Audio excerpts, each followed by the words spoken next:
വന്ന സ്ഥിതിക്ക് നമുക്ക് വള്ളംകളി തുടങ്ങിയാലോ? ഇതൊക്കെ എന്ത് എന്താ ഉണ്ടായേ? എന്തിനാ ആളുകൾ പടക്കം പിടിച്ച്? ദൈവമേ, ഈ വണ്ടിക്ക് ഡ്രൈവറില്ലേ? അയ്യോ, ഇതിന് എഞ്ചിനും ഇല്ലേ? ബോഡി മാത്രമേ ഉള്ളൂ. ശകലകലാവല്ലഭൻ.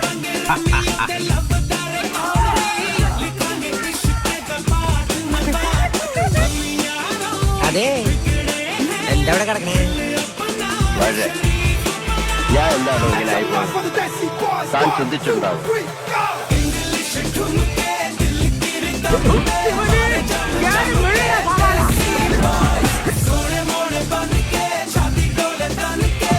ഞങ്ങള് പഴയ ഫ്രണ്ട്സാ. ഉറക്കം വന്നോണ്ട് തോളിലിട്ടതാ.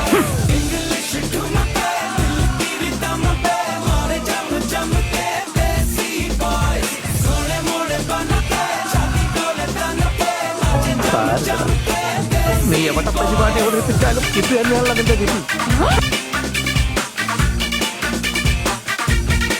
ചേട്ടാ, അപമാനത്തില്ലെങ്കിൽ ഞാൻ പോയിക്കോട്ടെ. അപമാനത്തിന് തന്നെ അപമാനമാണ്.